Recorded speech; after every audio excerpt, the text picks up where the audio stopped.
some water.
Good evening, just saying hi to everyone as we get started.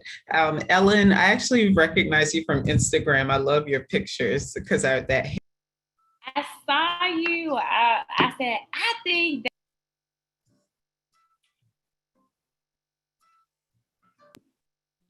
Yes, I recognize you too. I was like, I think that's the doctor.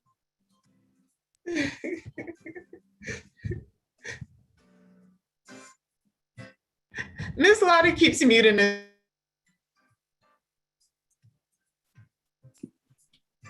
Doc, you just went mute. Oh, she keeps muting.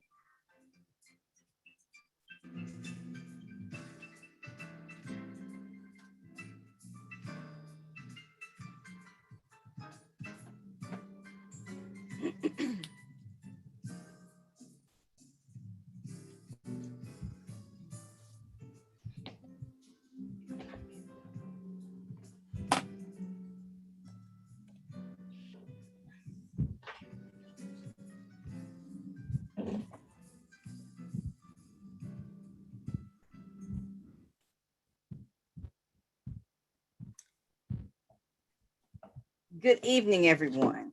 Good evening, good evening, good evening. Welcome to Turn Obesity Around, a regional webinar series. We are so glad that you are with us tonight. So happy that you joined us. We are happy that we have viewers who are watching us via Facebook, viewers that are watching us via YouTube, and viewers that are watching us, joining us, of course, tonight via Zoom. We just thank God for this opportunity to talk about turning obesity around. This is a production of the National Baptist Convention, USA Incorporated, Federal Faith-Based Initiative, H.O.P.E, Health and Human Services Partnership.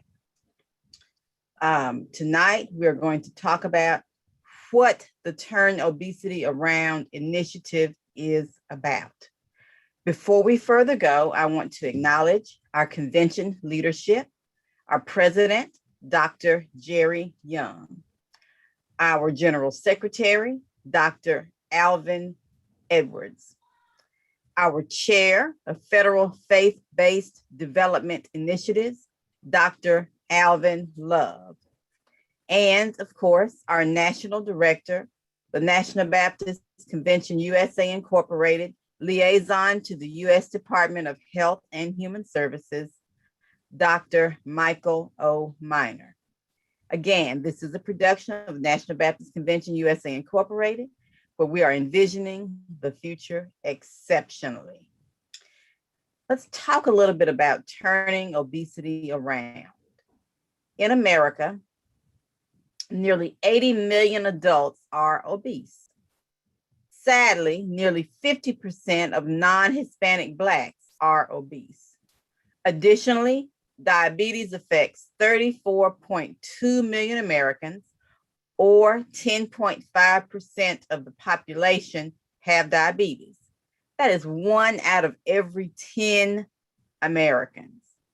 Disproportionately, 11.7% of non-Hispanic Blacks in the United States have diagnosed diabetes. What can we do? We do to turn these numbers around. The National Baptist Convention USA Incorporated, NBCUSA, is launching a national education awareness campaign entitled Turn Obesity Around. It's focused on educating our member congregations and the communities that they serve about the adverse impact of obesity and diabetes on the quality and quantity of their lives. This webinar is part of a series of the NBCUSA Turn Obesity Around webinar series. Yes, we recognize that obesity is a major problem in the Black community. However, there is simply no one-size-fits-all solution. There are, just as there are many members in the one body, there are many different health situations that we fall into. So we must look at every individual and develop a continuum of intervention. A continuum of intervention efforts is needed to address this prevalent and complicated health condition. Over the next 45 minutes or so, we're going to hear from two of our NBCUSA HOPE team members who will share about different aspects of NBCUSA HOPE Turn Obesity Around continuum.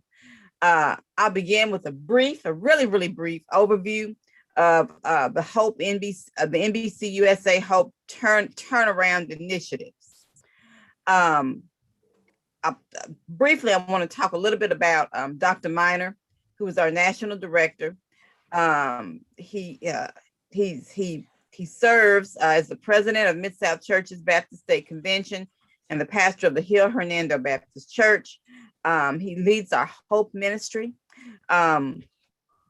He's unable to be with us tonight because of some health challenges that he was having, but he certainly sends his greetings and sends his love to everyone. I want to go ahead and introduce Sister Nettie Johnson, who is going to be one of our panelists tonight. And I'm going to spotlight Nettie for us if I can here. And I love to replace the spotlight with the faces of the experts, because these are the folks who you guys want to hear. So first, Nettie Johnson. She's going to share with us about holistic approaches to weight management and the physical fitness aspects of behavioral modification. Sister Nettie, again, I'm glad that I'm off the camera because you are the expert in that area. Just a little bit about Sister Johnson. She's an author, a podcaster. She is a credentialed health educator and the founder of Education for Transformation, a wellness organization that develops and delivers curated education and programming addressing African-American health disparities. And we already know that African-Americans suffer from more health disparities than any other population. We're focusing tonight, of course, on diabetes and obesity, but there are many other disparities that plague our community. So science-based, faith-empowered solutions for healthy weight management is Nettie's area of passion and specialty. And we know that weight management helps to contain a whole lot of conditions. A Robert Wood Johnson Foundation Culture of Health leader, Nettie also holds multiple fitness and health coaching certifications. She's a member of the Society for Public Health Education, SOPHE, and Delta Sigma Theta Sorority Incorporated.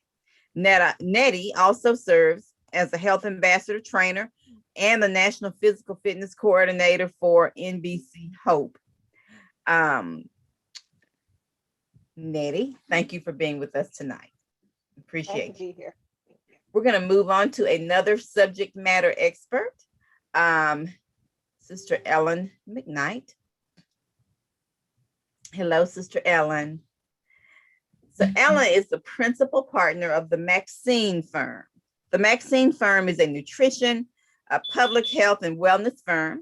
The firm is powered by a network of healthcare professionals whose primary objective is chronic disease prevention in urban and rural communities, promoting healthy lifestyle changes and providing urban communities with economic development opportunities by way of fresh food by fresh food access. I apologize. It's Sister McKnight's life goal and passion. Let me say that again. Promoting healthy lifestyle changes and providing urban communities and rural communities with economic development opportunities by way of fresh food access is her life goal and passion. I think she's trying to get rid of those food deserts that plague us, whether we live in the city or whether we live in the country. Sister McKnight is a member of the Baton Rouge Diabetic Association, the Academy of Nutrition and Dietetics, the National Organization of Blacks in Dietetics and Nutrition, and Alpha Kappa Alpha Sorority Incorporated. She also serves as the National Nutrition Coordinator for the NBCUSA HOPE team. And then finally, last but not least, our esteemed guest tonight, Dr. Sylvia Gonson Bowley. And I hope I did not mispronounce anything. I have been practicing all day long. And we're gonna just call her Dr. Bowley. Thank you for allowing us to just do the last part of the name there. But Dr. Bowley, we're so glad to have you. We thank you for joining us tonight. And she is dual board certified internal medicine physician and obesity medicine specialist, and the medical director of Embrace Your Weight and Wellness medical practice and coaching program. From 2017 to 2019, Dr. Bowley was site leader and medical director for the Bone Secure medically supervised weight loss program. Did I mispronounce that? It's okay. Say it for us. Oh, Bon Secours. You are great. You're doing awesome, Miss Lottie. Thank you. Thank you. It is a supervised weight loss program where she helped over 60 program enrollees successfully lose an average of 40 pounds within 6 months. Praise God for that. Over the years, Dr. Bowley has successfully helped hundreds of general weight management patients lose weight and keep it off with or without weight loss medication based on the individual's weight loss needs. Dr. Bowley is also skilled at assisting with medical weight loss prior to bariatric surgery and maintaining weight loss after bariatric surgery. In 2020, Dr. Bowley decided to combine her personal and professional experiences to create Embrace You Weight and Wellness. Embrace You Weight and Wellness. This organization offers a personalized, holistic, scientific approach to sustainable weight loss. Through her personal and professional experience, Dr. Bowley has learned that everybody is different. As we said earlier, one size does not fit all. And so their weight loss strategy needs to be individualized to their uniqueness for sustainable weight loss. Ladies, we're so glad to have you here tonight. So very, very glad. I'm going to do my best to get each of you on screen for a moment so that we can at least see all three of our speakers at one time. These lovely ladies, we're so glad to have you. And we're just going to move right into our question and answer session, if that is okay with you all. All righty. So let's begin and let's look back at 2013. And after last year, it seems like it was a long time ago, but it really wasn't. But in 2013, the Office of Minority Health asked us to conduct a pilot called Turn the Beat Around. And when I say us, I mean NBCUSA H.O.P.E. And the purpose of this pilot was to test the efficacy of using health ambassadors to affect sustained better involvement in communal health. And our health ambassadors is a team of trained laypersons who go out teaching congregations and the communities they serve how to be healthier. So the study took place in several Alabama cities, and the results of the study showed that the intervention was indeed effective. The results were published in a peer-reviewed journal. So this began NBC's Turn Around efforts. We followed that success with efforts around the Affordable Care Act and then NIH's All of Us research program. Turn Obesity Around will become our fourth funded turnaround that looks to continue our success in achieving turnaround. That's our focus, turning bad numbers into good numbers. So let's talk about ways tonight that we can turn obesity around. Sister Nettie, before we get started, do you mind sharing your personal story? And I don't call it a personal story, I call it a testimony. We're people of faith, so I'm going to say a testimony about obesity. I'm gonna spotlight you for a moment and give you an opportunity just to share that very, very moving. It's really moving, folks. I mean, that's the only word I could place on it. It's in your hands, Nettie.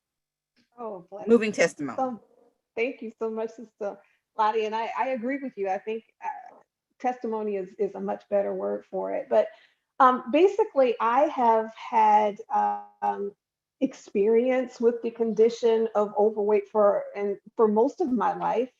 As a child, I was always over the weight curve. I carried extra weight, and I had conditions like asthma and other types of things that I just thought was normal because it was my life. A lot of members of my family also carried extra weight.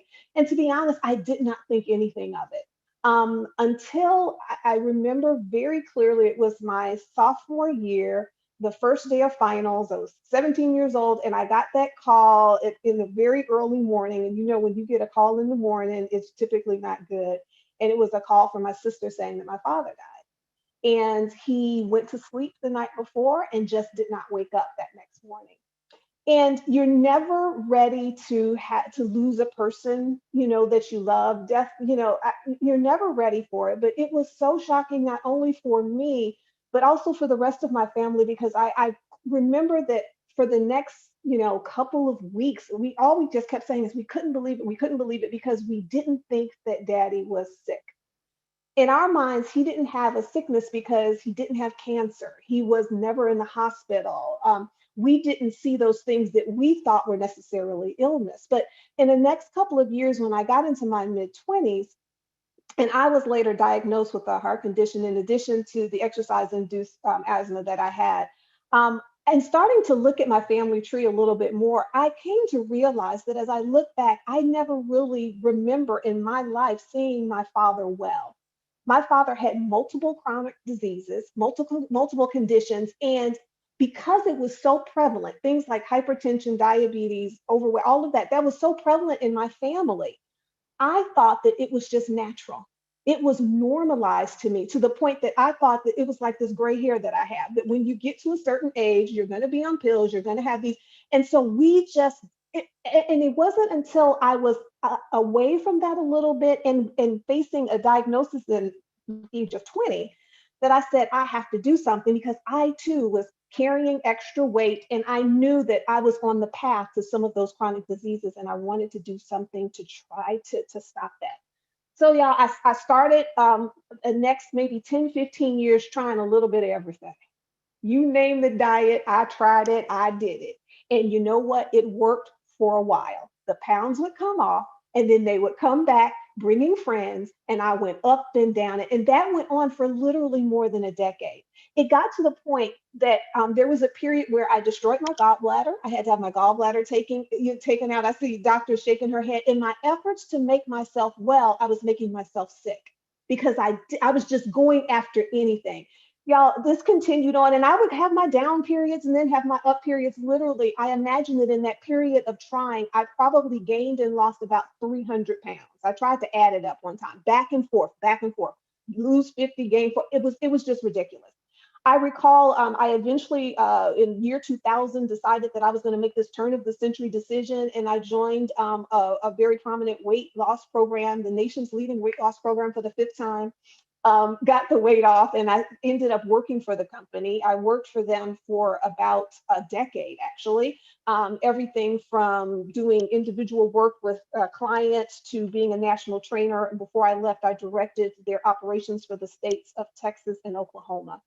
And in that period of time, I saw and assisted a lot of people that were struggling with the condition of having just overweight and obesity, and just really seeing the challenges. And I learned a lot. But y'all, when I left corporate and decided to come home to be with my children, I had two kids. I just said, you know what? Without these resources, without being connected to the company, literally, I was at a healthy weight, but every day was a struggle. I'm not. I mean, I was struggling. So for me, I wasn't well, because when you think about health and wellness, it is holistic. Even though I was holding this number, it was a miserable thing. And I remember very clearly, I said, you know what, Lord, I'm just tired of this. I'm tired of struggling. I'm just going to go on ahead, and whatever happens, happens. And I remember the Holy Spirit told me, you're struggling, surrender it. And it became a very different thing when my mind started to get renewed, when I stopped carrying the weight of having extra weight, if that makes sense. And I started to do things like renew my mind. And instead of following a plan or a program that was popular, that worked for other people, I started taking the knowledge that he had blessed me to be able to learn, because we live in a time, y'all, where there is a lot of knowledge and information that's available, but I had to find a way to make it personal and applicable and livable for me. So now, another 10 or more than that, 10 years passed. I'm getting up in age.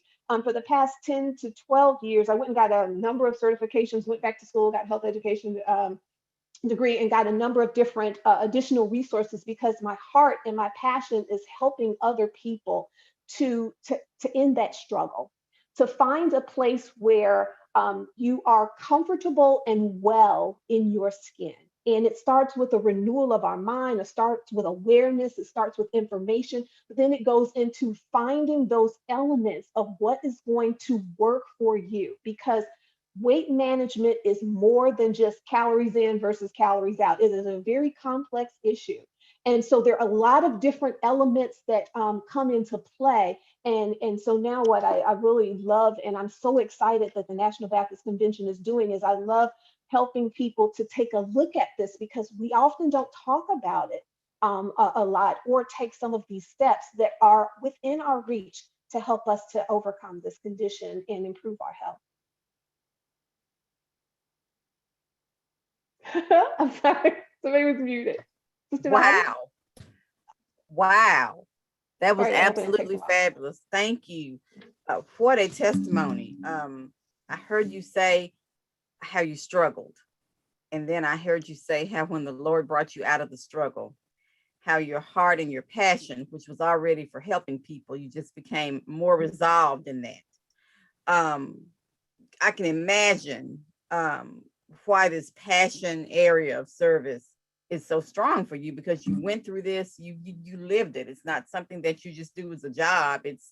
It's who you are. What are some of the negative health consequences of obesity? Sure, sure. As prevalent as this condition is, oftentimes we find ourselves, when we have the condition, we're living with increased risks for a number of different conditions, a large variety. As a matter of fact, when we look at African Americans specifically, and the top causes of death and disability, and this is, pre-COVID, we take COVID out of this, maybe 2017 data. 4 of the top 5 causes of death and disability, you're at a higher risk for those when we carry extra weight. These include conditions of heart disease, all of the diseases of the heart, certain types of cancer, everything from liver cancer to kidney cancer to colorectal cancer, breast cancer, ovarian, thyroid, endometrial. There is a higher risk when we have extra weight, when we have the condition of overweight or obesity. There's a higher risk there. Also, things like stroke, diabetes. So we can just go on. You can have higher cholesterol levels. Things even as far as how you feel, osteoarthritis, where we start to have a breakdown with the cartilage and in between the bones in our joints, where have more pain. And aside from these conditions that can either, be like comorbidity or just cause us to have a condition of disability, there are mental connections. We find some mental health things like higher incidences of clinical depression, anxiety, and other mental conditions, as well as the body pain and sometimes the difficulty of mobility. And oftentimes, what I personally experienced, again, because this was not something where it changed. I mean, for as long as I can remember, I had the condition of being overweight. I again accepted feeling less than my best as normal. I didn't know what it would feel like to not have that. And unfortunately, that happens. Many of these conditions can sometimes be silent, like heart disease is often a silent killer. You may not know that you have them. You may not know that you're feeling as well as you possibly can, but there are a lot of conditions that keep us from living beneath our God-given potential that are connected to the condition of overweight and obesity. Mm-hmm. So there is a lot to obesity. And it sounds like you're saying it's not just about appearance. It's about how we feel every day. Not necessarily that we feel sick, but we could feel better because our body's not functioning at the optimal level. So it would seem like people would want to do better about their weight, knowing that not doing so is effectively a death sentence, whether that death happens in the very near future or whether they're blessed to stay here a long time, because oftentimes people do have the quantity of life, but there's no quality there. So why do so many people suffer from obesity, have problems losing weight and or keeping it off? Wow, I think that's a really great question. And I would also love to hear from Dr. and Ellen about this as well. I think bottom line is that it is challenging. It Mhm. is challenging. If it was a very simple, straightforward formula, I mean, how many of us have heard for decades? And I actually used to say this all the time. It's just a matter of energy balance. If you take in more calories than you're expending, you're going to gain weight. So if you flip that script and you expend more than you take, then you're going to lose weight. If it was that simple, I mean, it would be a very different thing, but there's so many other elements that are involved. Everything from our biology and our genetics to um, even our ecology, things in the environment. And I'm not even talking about things like maybe toxic exposures, but even if you think about the environment in which we live and we work, is it set up for us to be able to take those steps, to have the ability to have access to foods that will support us, the ability to have safe places to exercise? There are structural things that are sometimes even outside of our control that can come into play. Sometimes medications that we may be on or conditions that we have with our health can cause us. Age, goodness gracious, once you get to certain ages, we start to begin to gain weight typically until we get into our Amen. mid 60s when our bodies begin to lose weight. So there are a lot of factors that are involved. And because it isn't a one size fits all approach, oftentimes individuals have a hard time finding their fit to get fit. That's what I find all the time. I'm trying to help people to find their fit. And if we think about it, when you actually follow the dollars in this nation, and unfortunately, when it comes to healthcare, which a lot of people say is often like sick care because so much money is put into helping to manage illness versus prevent it, there's not necessarily abundant resources available for people to find their individual fit. On the flip side, there's so much money and resources going into advertising foods that are not healthy for us, making them readily available for us, keeping us from things that actually can help us to do better. So it's almost like there are a lot of things, biological, genetic, cultural. I just said cultural. Let me just back up there. We even have some mind stuff. Like literally, when I work with individuals, we start with the renewing of our mind. Even the normalization sometimes of carrying extra weight to the point that we don't even think that it's a problem. There's so many issues that are involved. That's why efforts like this, like what the National Baptist Convention is doing, and people are doing all over the place that are trying to just at least drive awareness, have us to take a look at it, to assess where we are, to have not just it be a head thing, but a heart thing, and then connect with resources and information to help us to take steps so that we can make some of these changes to actually turn it around.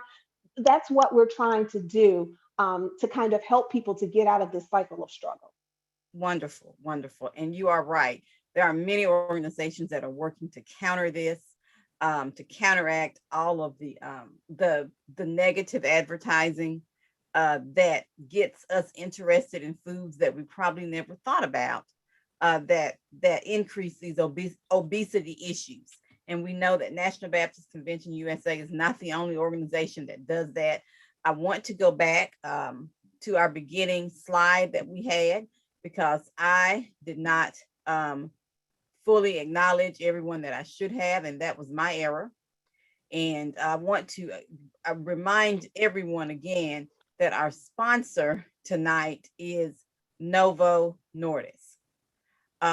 This is a production of the National Baptist Convention USA Incorporated.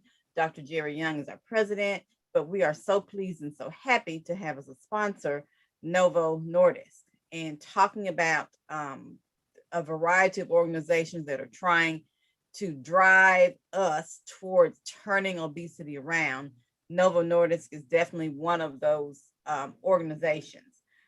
Before we go any further, Sister Nettie, I know that you wanted to talk a little bit about the importance of exercise, but I want to just stop for a moment and give Dr. Boise Kimber an opportunity to speak to us.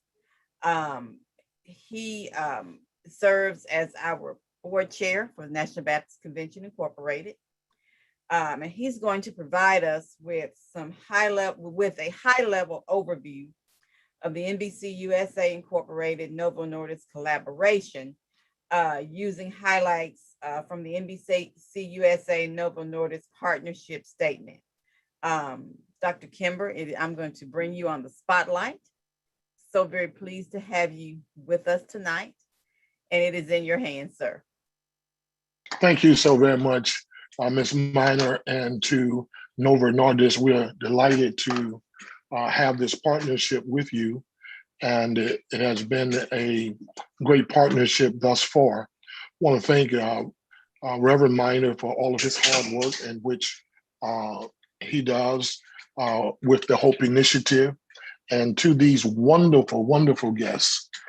It is a high power guest selection tonight. And let me say this to you.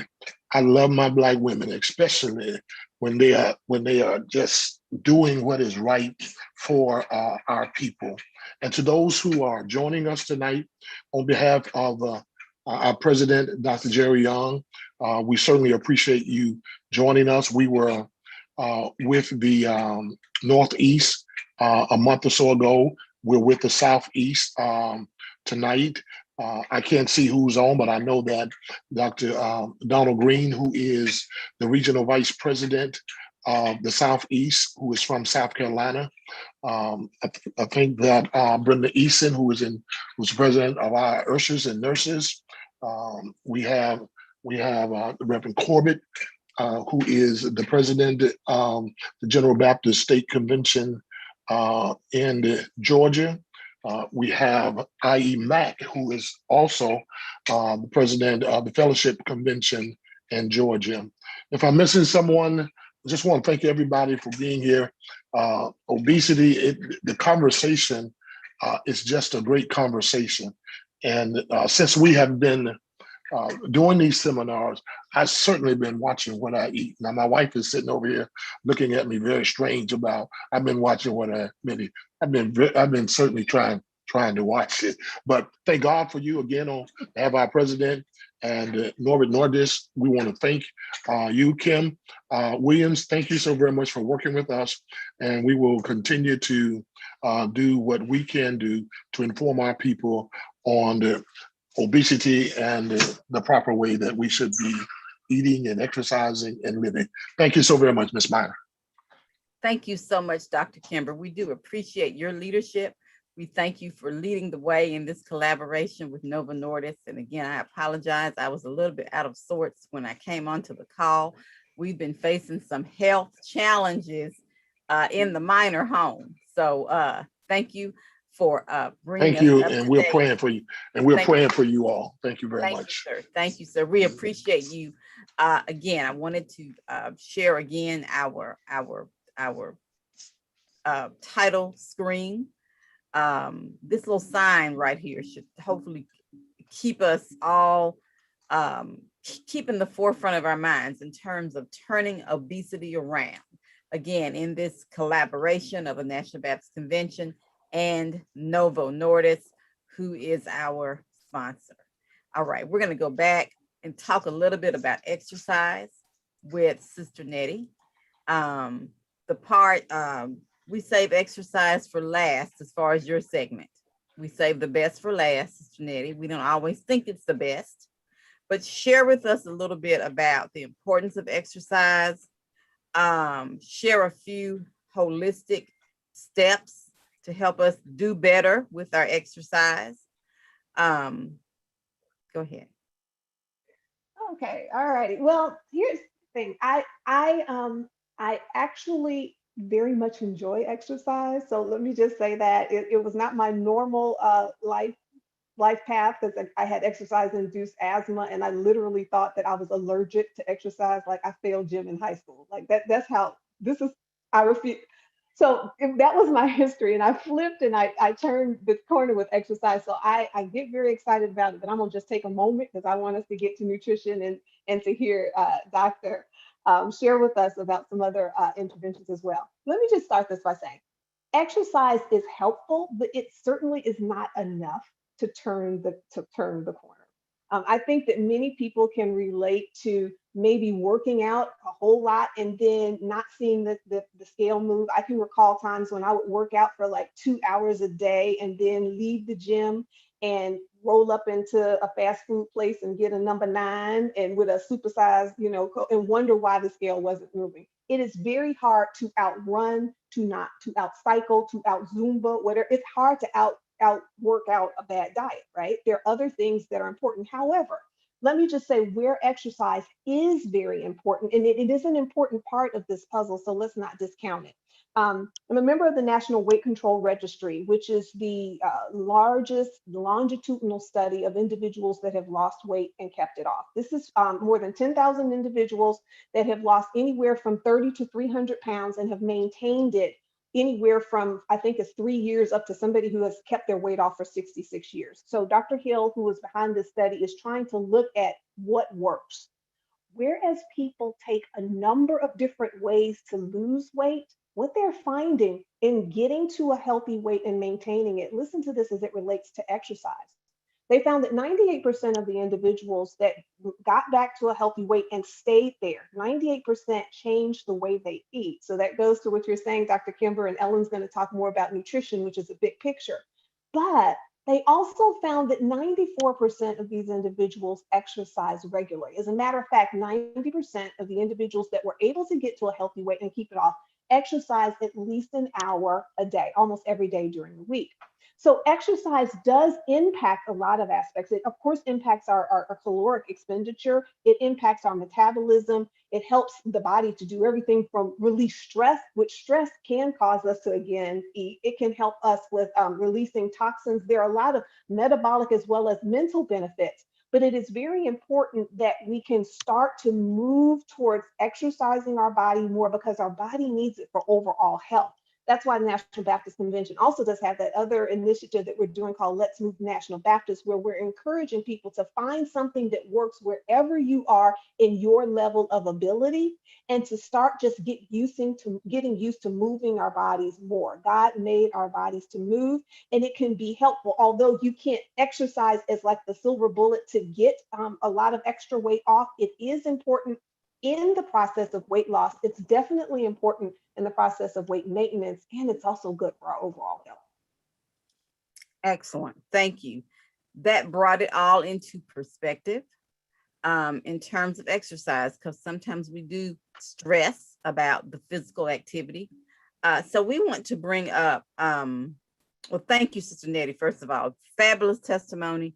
You touched on things that I think mean a lot to all of us in terms of trying to become healthier and treat our bodies better. So thank you so much for that. We're going to move now to Sister Ellen McKnight, and she's going to talk about nutrition. Dr. Kimber told us he's watching what he's eating, and I think most of us do that. But Sister Ellen's going to try to help us do it the right way. I know I try to watch as well, Dr. Kimber, and sometimes I'm watching the red velvet cake and I'm watching the turkey sandwich that has mayo on it. Okay, it's turkey, but it's got mayo on it. So did I really do the right thing? So Sister Ellen, share with us a little bit about the work that you do as a nutrition expert. Help us understand what you do and how that can help us turn obesity around. Thank you so much, Sister Minor, and just so glad to be with you all this evening. As she's already said, my name is Ellen McKnight. I'm a nutrition, wellness, and public health advocate, and I'm the principal of the Maxine Firm. And so what we have the privilege to be able to do is to provide culturally appropriate health education, health literacy programming in rural and urban communities that speak to chronic disease prevention. So oftentimes, a lot of our communities are disproportionately affected by chronic diseases, and there are those who come into our community who aren't necessarily speaking our language, who aren't effectively communicating with us due to the delivery method is not as appropriate. And so the work that we do, I work with a team of minority healthcare professionals as myself, a horticulturalist, a clinical psychologist, primary care provider, family nurse practitioner, and a fitness instructor. And we go into different communities across the state of Louisiana and the rural South, providing these experiences that equip them with strategies to make healthier decisions. So that's who I am, that's what I do, and that's why I do it. Oh, wonderful. Beautiful. So you are definitely qualified to share about nutrition. We have heard all your credentials, and then you just gave it to us in a nutshell. You told us that is who you are and what you do and why you do it. So it's all about helping us to do better. So share with us what role nutrition plays in this NBCUSA Hope Turn Obesity Around initiative, this collaboration between NBCUSA and Novo Nordisk. So yeah, so it's, you know, at the heart of the work that this initiative is doing, it's all about chronic disease prevention, and you know, nutrition is just the integral part of preventing chronic diseases. So you know, we talked about physical activity, we talked about mindset. Sister Nettie also spoke on the social determinants of health, other factors that contributed to chronic illness. We're going to talk to Doc next. But, you know, nutrition is crucial. You know, she said you cannot outrun a bad diet, and that is very much so. And so what I like to encourage folks to do is whenever they are consuming food or choosing food or selecting food, it's just really important to ask yourself, you know, one question: is the food that I'm about to put in my mouth and my body, is it combating chronic disease, or is it encouraging chronic disease? And so, or is it contributing to chronic disease? And so, you know, that it's, you can't outrun a bad diet. You know, we've heard the 80-20 rule, you know, it's 20% physical activity, 80% nutrition. You know, it's really, really, really, really, every organ in our body, you know, needs us to eat properly, right? And so there's a book called Food is Medicine. And essentially, you know, I want to encourage you to think about food in that way. You know, food is made up of nutrients. So, you know, several vitamins and minerals. And that's the reason why we eat, because every organ in our body needs those vitamins and minerals on a day-to-day basis. And when we aren't eating real food, when we don't give the organs in our body those essential vitamins and minerals that it needs, they shut down on us. They don't work at the optimum capacity. You know, it's more difficult for them to function. So nutrition is integral to this Turn the Obesity Around effort with National Baptist. Fabulous, fabulous. I'm thinking of a dilemma or a mystery that most of us, if we don't deal with it personally, we have someone in our household or in our immediate family who may be dealing with this. And it is a type of quote unquote addiction. I suffer from it. There are two S's involved in it. One of them is salt, and I'm not addicted to salt. I don't care for it. But the other one is a 5-letter word, and it is a dirty word to me because I have an addiction to it. It's called sugar. And I think a lot of people suffer from that. So talk to us a little bit about why so many people are addicted to salt and sugar. So that's a really good question. There is a clinical psychologist that I work with. Her name is Dr. Megan Bourne, and she talks about the obsession with primarily sugar. And so, and it lends itself back to neurotransmitters that are in our body, in our brain. And so essentially, you know, oftentimes it's like the addiction to those like really good feelings. But the issue with that is that with sugar, it's the crash afterward, right? And so I hate to parallel them to drugs, but it's similar. There's been research that links added sugar and refined sugar to things like the effects of drugs on our brain and like the addiction piece. So I just want to encourage you guys, like, you know, just to be very, really mindful about the amount of sugar that you take in, especially added sugar. I want to encourage you, you know, sugar is sugar, but I want to encourage you to lean more towards natural sugars. If you do have these sweet tooths and things like that, and taking things like natural fruits and things like that, because those natural fruits that offer natural sugar do offer your body those vitamins and minerals that you would not get from an added sugar. So I want you to just be mindful of that. And then also if you're having difficulty with sugar, or if you're trying to stay away from type 2 or type 1 diabetes, you definitely want to link up with a clinical registered dietitian and or a clinical psychologist to discuss, why am I having this obsession with sugar or food? And then also with the salt piece, those are, so with the salt, you want to make certain that the levels in your body are where they need to be, like your iodine levels, your potassium, phosphorus, so on and so forth. You just want to make certain that, you want to try to make certain that, figure out why am I experiencing this addiction. So it's just really, really good and a really, really good practice to speak with your primary care provider so they can provide you with a panel of your blood work so they can see what's high and what's low in terms of your vitamins and minerals, if you're experiencing these cravings for different things, because sometimes cravings are indicative of other things going on in your body. And then also with the sugar piece, you want to make certain that, you're consuming foods in this most natural form for the average healthy American. And if you're experiencing challenges like type 1 or type 2 diabetes, definitely want to consult with your primary care provider, your registered clinical dietitian, so they can, compare your blood work and, your panel, and then also a clinical psychologist to kind of speak to maybe some of the reasons why you're having these cravings.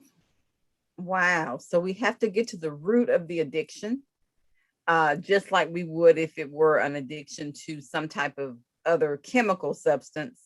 Same concept. Wonderful. Thank you. So in your efforts, I know that you've seen people who are sort of like cars on bad gas. We talk about a car that has bad gas, how it starts and stops. In the dieting world, it's called yo-yo dieting. So is there a health danger in this so-called yo-yo dieting? And if so, explain what it is. Yeah, so that's a really good question. I think Sister Nettie spoke about that whole yo-yo dieting or her personal experience with that. And, essentially you want to keep your body at an equilibrium, if you will. You don't want to ever put your body in a constant state of shock, right? So I'm doing really good for a little while, then I'm doing super bad over here. Then I'm doing super good for a little while, then I'm doing super bad. The whole point behind yo-yo dieting, that occurs because folks start diets that aren't sustainable. Folks will start eating restrictive diets that they aren't able to maintain over a lifetime. And to make certain that you stay away from that, I want to encourage you all to try to eat the most balanced in the most balanced way possible. Essentially what that means is, I always talk about my plate. Dr. Miner teases me because, I'll whip it out at any point. But, just making small choices across my plate that you can incorporate over a lifetime. And so if you don't know, my plate is the USDA's guide for balanced nutrition, if you will. We used to have the pyramid, but that got a little bit confusing, and now we use my plate. And so, there's grains, proteins, dairy, fruit and vegetables on that plate, 5 components. And for every one of those group, there's opportunity for you to do the right thing, and there's opportunity for you to do the wrong thing. And so as we talk about sustainable nutrition and, making healthy decisions in each of those groups, those are things like, choosing whole grains instead of refined grains. Those are things like choosing lean proteins and choosing good fats instead of proteins that are high in saturated fat that's linked to heart disease, and of course, high blood pressure and stroke, and so on and so forth. And those good fats that also, help improve our overall mental state with anxiety and depression because of the omega-3 fatty acids. That means, making certain that you choose fresh fruit and vegetables as often as you can. If you can't get it fresh, go ahead and get it frozen. If you can't get it frozen, we have to go the can route, make sure it says no salt added, rinse it on off. And, there's a lot of controversy in the dairy space, but what you do want from dairy is the vitamin D, and you want the calcium. And so there are other options out there for you all that aren't necessarily cow's milk, because they're not cows. And so, you can explore that, like I said, with your registered clinical dietitian, and then also your primary care provider. But essentially, the yo-yo dieting, it is as a result of us doing something that is just not sustainable over the long term. And, there are different ways that we can augment or change our diet on a day-to-day basis so we can make sustainable changes as it relates to our nutrition. Fabulous. Sustainable change. That is what it's about. It's a lifetime journey. So thank you, thank you, thank you, Sister Ellen. We appreciate that. And I see the tie-ins. I see the connection between Sister Nettie's presentation and yours. I see how it's coming together. We're going to move in a moment to Dr. Bowley, who's going to talk about the personal connection, her personal connection to obesity and its relationship to health. I want to do a quick commercial before I go to Dr. Bowley, again, to acknowledge our National Baptist Convention USA Incorporated, H.O.P.E Health Ministry, and Novo Nordisk. Novo Nordisk is our sponsor, and we do certainly thank them for this opportunity to share about turning obesity around. We're going to move now to Dr. Bowley. And we are so happy to have you tonight. Thank you for taking time out to be with us. And as I mentioned a moment ago, I understand that you too have a personal connection to obesity and its relationship to health. So would you share with us what drives your passion for this area of health? Absolutely. Well, first of all, thank you so much, Sister Minor, for having me into the convention. And also, I've really enjoyed hearing Nettie and Ellen speak. Those were very touching stories, and they hit on so many key points. So thank you so much. What a great panel to be a part of. So my story actually starts with my grandma Sylvia, who I'm named after. And so Grandma Sylvia, she was a beautiful, full-figured woman who was an entrepreneur, a home ec teacher, and a master baker. Miss Lottie, you spoke about that red velvet cake. She could do that and some more. And so I grew up hearing stories about Grandma Sylvia and just, really admired her. She lived overseas in Liberia, West Africa, and I didn't get to meet her till I was 8. And by the time I met Grandma Sylvia, she had survived the Liberian Civil War, which left her 3 years with no medical access to care. And by the time I saw her, that full figure had actually morphed into the disease of obesity, and she had all the complications of it. So she had diabetes, which required insulin that I used to help give to her. She had hypertension, glaucoma, and eventually had a massive stroke. And, that left her incapacitated for the last 7 years of her life, and she was total care dependent. So from a young age, this really stood out to me because I have this independent, vibrant woman who I had gained so many of these skills. I'm very crafty. I love baking. I gained so much of that from her and my faith in Christ. She's the one who introduced me, made sure I went to school. So to see her not even be able to talk, not even be able to dress herself, it left an impression and made me want to go into medicine. And actually, to be honest, it made me kind of fat phobic. If I be really real, I was calorie counting and restricting from a young age, like in my teens. And I did that pretty much till I got to college, and I discovered candy. And I went to school in the South. And so, and we used to like to go speak of Baptist church. I'll be really honest. We used to go into the Baptist church because they had free dinner after. And then you would have the cakes and the fried chicken and mac and cheese and all of that. So I discovered all of this in college because we didn't grow up eating dinner and candy. And that's how I cope with my stress. And talk about sugar addiction. That's where mine developed. I used it to cope with stress. So it was fine. I had the metabolism to keep up with it until I got married. Then I gained 15 pounds with marriage, and that was still okay. I still was in what was a normal BMI range. But then I had my first child. And that is when my Grandma Sylvia genes kicked in. I gained 60 pounds with my first baby. And I kept 40 pounds of that on way past the baby weight stage, 2 years postpartum. And I did that really through a combination of poor stress management. I didn't know how to manage my stress other than eating sugar, and sleep deprivation. And then by then I had another drug, which was cheap pizza and chocolate cake. So that's how I cope with it. And these things are addictive. They hit the same receptors in the brain. I know my other panelists, they're very polite. Miss Ellen, she didn't want to say it, but yes, they hit the same receptors as other hard drugs, and they are very addictive, especially if you're predisposed to being addicted to sugar and what we call highly palatable foods. So I had that. And really, it wasn't until 2 years into my journey that really being who I am and being a child of God, I started feeling very convicted of it because like God would not let me fake the funk. Like, so I would go to counsel my patients. I say, I see here you need to lose weight.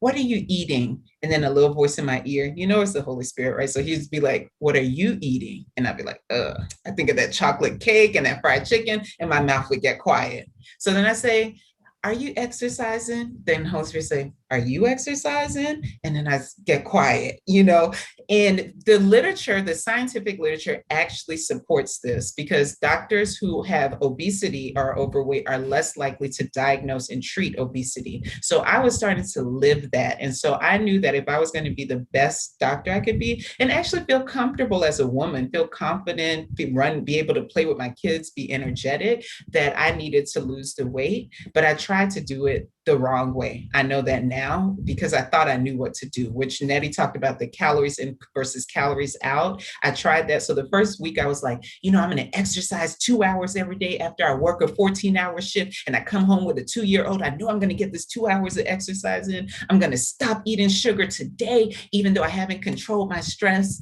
And within 1 week, I had done 0 of that. And I felt awful. And I really was beating up myself and then talking negatively to myself, like, you know better, you're a doctor, you should know what to do, why aren't you doing it? And really what transformed my journey was a good friend of mine said, be nice to Sylvia, I like her.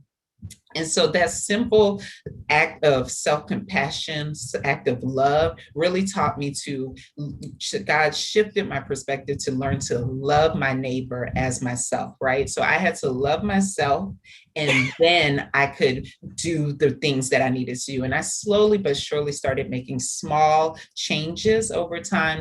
And I addressed the stress, I addressed the exercising in smaller intervals. I started with like 10-minute home videos, eventually trained for my first 10K, eventually ran a marathon. Now I run all the time, but all of this was a process. And so in going through this process, it really convicted me that number one, the things we've talked about, obesity is complex. It's not just one size fits all, as we've been saying, but there are some controllable triggers you have for weight gain, like my sugar intake and what I was doing in terms of my stress management, but there's some uncontrollable, like my genetics, like, all the women in my family gained a lot of weight when we get pregnant. And I actually gained 60 pounds the second time I got pregnant. I kept the weight loss off 5 years the first time, then I gained 60 pounds again, even though I was eating kale, even though I was running. Ellen follows me on Instagram, so she knows I posted, and I ran up until 7 months. I was 7 months pregnant, but I still gained it because that's my genetic predisposition. But the difference this time is I had a strategy to keep the weight off. And I lost it within 7 months after I had my daughter, who is now 3. And I've been able to maintain keeping it off through losing my dad. So Nettie, I definitely shared that with you in January 2020, working on the COVID front lines. I worked in a nursing facility, which was hard hit by the COVID pandemic, launching my business during that. And all of these would have been triggers for emotional eating for me, but I was able to stop, to prevent it because I had this strategy and I knew my why. I knew my motivation for wanting to lose the weight and keeping it off. And I think that's so key when you asked the question earlier, you said, well, why is it so hard to lose weight? Why are people keeping it off? I think it's 2-part. Everything I look at it both biologically and then behaviorally. And then spiritually, we have to look at it holistically. So biologically, we're made to have fat. Like, not all fat is bad, guys. So we are made to have some body fat. That's why it sticks. Oh, it's there. It's the excess body fat that is harmful. Obesity is the condition of excess body fat. There's a certain threshold, a certain percentage. The general population, we say for women, that's greater than 32% body fat. For men, that's greater than 25% body fat.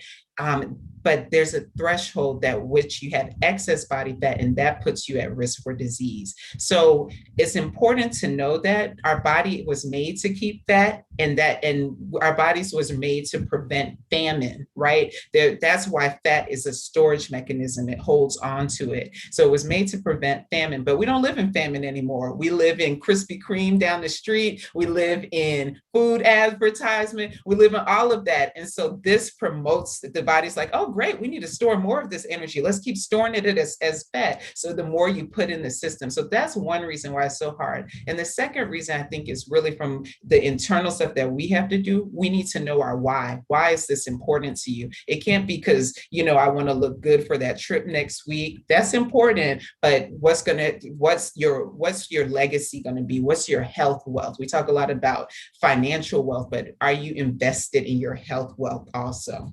So with that, I'll stop in case you have any questions. That's fabulous, fabulous. Great, great testimonial about the culture in your family. You know, I think most of us, people of color, can speak of someone in our ancestry who has had a larger than life impression on us. And it sounds like Grandma Sylvia had that impression in a very good way. And those skills, those baking skills and all of that, those are good things. And I think what you're saying to us is that we need to hone those skills and don't lose them, use them and embrace those things, but know how to have some balance. Yeah. You mentioned mind, body, and spirit, and that's really what it's about. If we're going to turn obesity around, it's about that triune being. We've talked a little bit about behavior modifications, and you mentioned that a moment ago, and with that being an element to turn obesity around. So in your practice and in your experience with patients and coaching clients, what are some other important elements or information that you'd like to share with us tonight? Absolutely. So I love what Ellen was alluding to, and even Nettie spoke about. So every craving, everything that we have, to me, there has an origin. And I always think about being a scientist, being a child of God, like I always think about it holistically. So there's the behavioral part of it, and then there's the biological part of it. So when we talk about sugar craving, so as I told you, like the body is trying to regain whatever weight it loses, which is why yo-yo dieting is so hard and why it happens, because if you don't have a sustainable plan, that weight you lost, your body is, as soon as you lose it, it wants to get back to the highest weight because it's help. That's what it was made to do. So there are chemicals in your body that are stimulating hunger, that are stimulating cravings and things like that also. And then that is coupled with driving the behavior also. So you see what I'm saying? So they're both working together. So sometimes, because obesity is not just a thing of willpower, especially if you have the genetic predisposition, especially if you have the other elements going on, it is helpful to use medications. And I'm not saying everybody will need it, but sometimes you are fighting, just like how you can have asthma, how you can have high blood pressure. There is a component to fight those biological parts of it where you will need medication. And I think that's really misunderstood. A lot of times people think, hey, if I'm doing something holistic, then that means I'm anti-medication, but holistic means treating the whole person. So I think it would be a disservice, just like if you had someone who had asthma and they showed up to the starting line of the race and they were huffing and puffing and trying, and wheezing, you wouldn't be like, do your best, girl. Get out there, run that race. You need to do it. You would be like, girl, here's your inhaler. Okay, now maybe you can try to run the race. So being on a medication, taking a surgery, if that's what is needed, isn't that it's putting you ahead. You're not cheating. It's actually just putting you at the starting line with other people so that you can run the race fairly. So I think it's really important to consider all the elements that are going into play, especially with people who are really, really struggling when it comes to their obesity struggle or with their weight struggles. Wonderful. So it sounds like if the intervention of behavior modification does not work, and we know that it does not always work for everyone, that the next step sometimes does become medication. And then you mentioned sometimes in some cases there is surgery. Talk a little bit about how one would progress. How would they know behavior modification? Okay, I've gone to this point, I need to move to the next level, which is medication. I've gone to this point with medication, and now I know I need to move to the surgery level. talk a little bit about how one progresses through those phases for those individuals who are in that particular predicament. Sure. Well, I want to first say, I always say weight loss without wellness is dangerous. And I will continue to say that at any stage of the game, wellness should always be the foundation. And when I say wellness, I mean, that means addressing the lifestyle. So that means addressing your nutritional aspect of it, the psychological aspect, the fitness, the movement or exercise portion. I call exercise movement. I like that better. It makes me move. So, but it means addressing all of it, the spiritual aspect. And that is the foundation of any more advanced intervention you make, and it should always continue throughout it. So if you at least 3, if we're going by medical guidelines, which I'll speak from that perspective, it should be at least 3 months of that trying that holistic kind of wellness-based intervention, and then adding, not subtracting, because some people think, oh, okay, that didn't work, let me go to the medication. No, it is in addition to it. Then you would do the medication. You give a 3-month trial of the medication and see if it works. Now, bariatric surgery or weight loss surgery is a little bit more complicated because people can actually qualify for it depending on the severity of their obesity. I'm not going to get on my soapbox about BMI and its cultural biases, its age bias, and all of that, but that is the best screening tool and the most widely studied. So I'm going to speak from BMI. So a BMI of, if you have a BMI greater than 35 with any weight-related conditions, the most common being diabetes, hypertension, cholesterol, uncontrolled cholesterol, things like that, you qualify for bariatric surgery, even acid reflux, things like that. If you have a BMI, body mass index, greater than 40, then you automatically qualify for it. Some insurers will require that you go through a multidisciplinary, or as we say, holistic weight loss program for at least 6 months to qualify for the surgery. And I think one important thing I want to say in this platform is really to remember it is never an easy decision to get a weight loss surgery, because I see a lot of shaming of people for choosing to make that decision for their body. And it's not. You're changing your anatomy.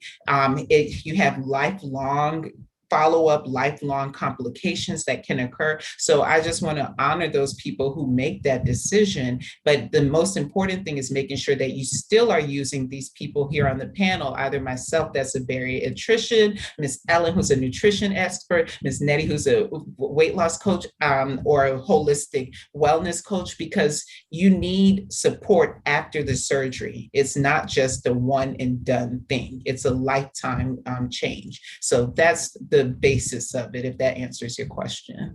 Oh, yes, ma'am. Absolutely. That makes a world of sense. We thank you. We thank you for that. I thank you for enlightening us a little bit on the different types of intervention, and helping us again reinforce the fact that one size does not fit all.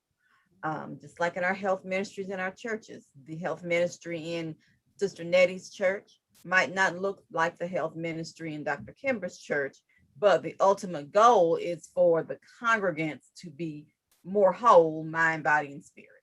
So thank you for helping us understand that.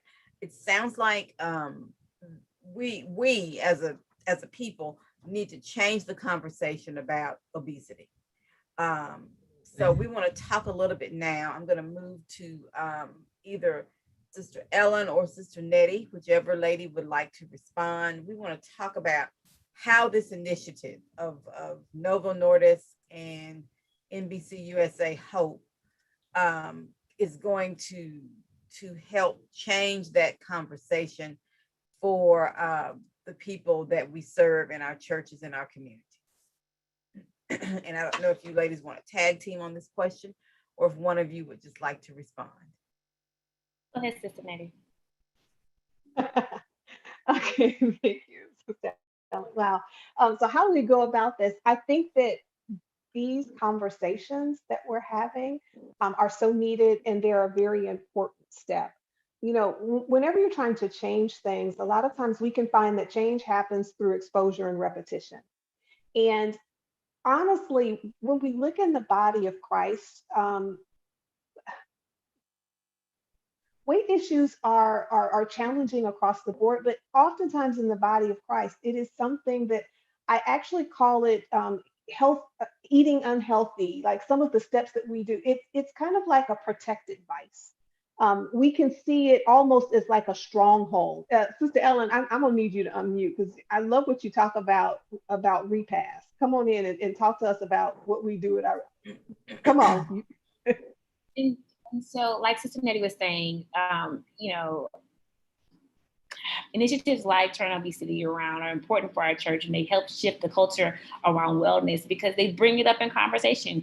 And so when we have conversations like this, it brings our cultural norms to the forefront.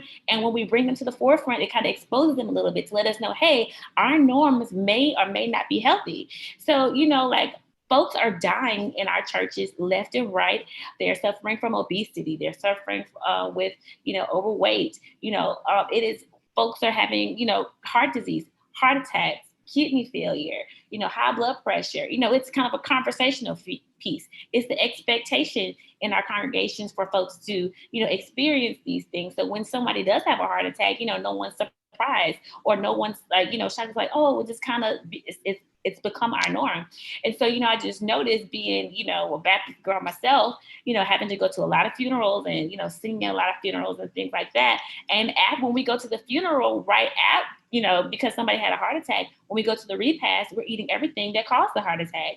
We're eating fried chicken, we're eating, dirty rice, we're eating, square cake. So it's like, the things that contribute to the big three. And I think when I say big three, I'm talking about type 2 diabetes. I'm talking about cardiovascular disease. And I'm also talking about hypertension. And so, either from the sweetened tea or the juice punch that's not real juice, or, the fried chicken, and just stop. Shout out to Dr. Michael Miner, because, I've been going to National Baptist, for the convention for a while and the Congress.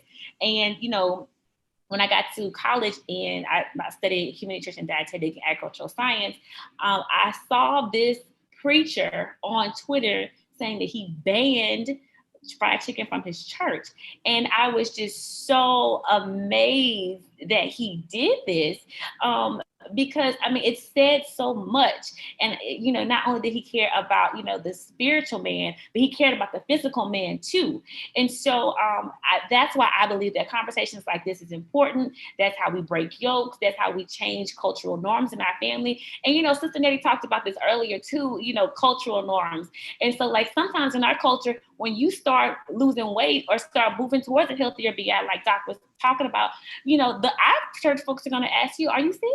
Mm-hmm. Once you start moving towards a healthier BMI, folks are going to ask you, are you sick? Once you start losing weight, people are like, what's wrong with you? Once you are, kind of take out some of the saturated fats out of your diet, the super salty foods, you kind of get away from the added sugars, you might get taunted or teased by your family members at Christmas or Thanksgiving saying that, you're not eating real food. You're not eating nothing. Well, in essence, the food that we're eating is real, and the food that we are accustomed to is killing us slowly. And so, Sister Nettie, you know how I feel about it. I think conversations like this that equip and not condemn folks about the things, about our health practices, are what's really going to help us turn obesity around. So we got to keep talking about it. We have to keep putting credible folks before the people. And then, and we got to make sure it's culturally appropriate. I was really glad to see Doc today. When I saw her face, I got excited because not only have I seen, the work that she does, but I'm like, hey, this sister is equipped to equip me. When I see Sister Nettie, I'm like, this sister is equipped to equip me. So that's how I feel about it. You're hitting it all on the head, Sister Ellen. I have personally experienced this, and Doc, I don't know if with your weight loss, the bulk of the comments that I got when I was losing weight and finding my way, not in a struggle bus way, but in a way of changing my lifestyle and being so excited about it that I was talking to other people about the things that I was doing. The bulk of the condemning kind of conversation or comments that I got came when I was in the church, from people just saying, what's wrong? It was exactly that. You sick? What you doing? Don't lose too much weight and all of that. And I think these conversations, when we have them in the church, we certainly by no way, shape, form, or fashion are calling anybody out. We want to just call people to awareness and to call people up. And we have to have it over and over again because it is so ingrained in our overall culture. It is supported in the environment. We have so many limiting beliefs and so many counter healthy influences that we have to have these conversations over and over and over and over in a loving but straightforward, I love that you say culturally appropriate way.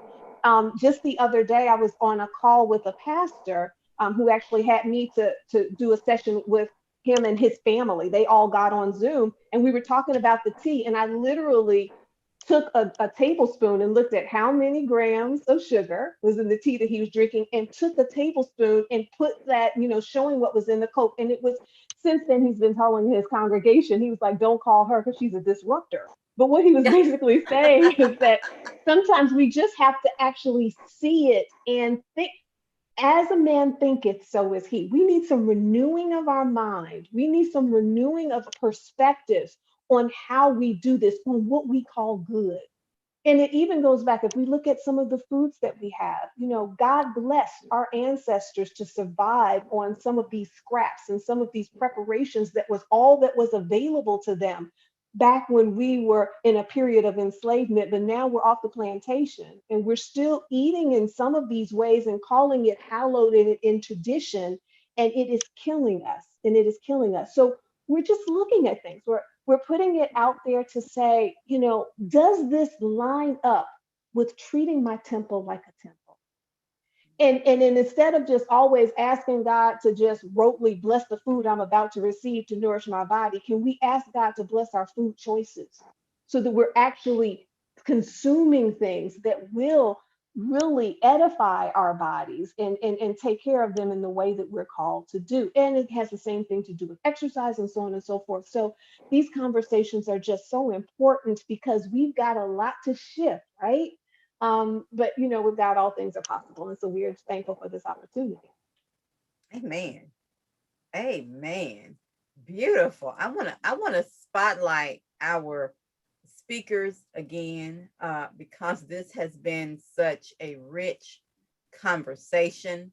Uh, we've talked about some things that hit hard within our communities. We know that it is part of our culture to eat, to uh, to consider breaking bread as the center of everything that we do. And we know that breaking bread together breaks down barriers, but we've got to think about what bread are we choosing? How are we doing this? There's a way to fellowship without killing ourselves. And we can enjoy our food and we can eat some of these things in moderation. I have not heard a single one of you tell me to never have another piece of red velvet cake. I have not heard a single one of you say that. But what I've heard you say is remember that this is about holistic wellness, about mind, body, and spirit, and that we have to shift. I call it a paradigm shift. As you were speaking earlier about weight loss, I think all three of you mentioned it, about the comments that people make. We live in a culture where if someone is chubby, or the word they like to use now is fluffy, people like to say, oh, isn't she fine? Even if it's a child, that's a fine child right there. No, that's a child that you are feeding to death. In my story, and I'll be really brief in it, my testimony is also about my grandmother, Dr. Bowley. I was named for her as well.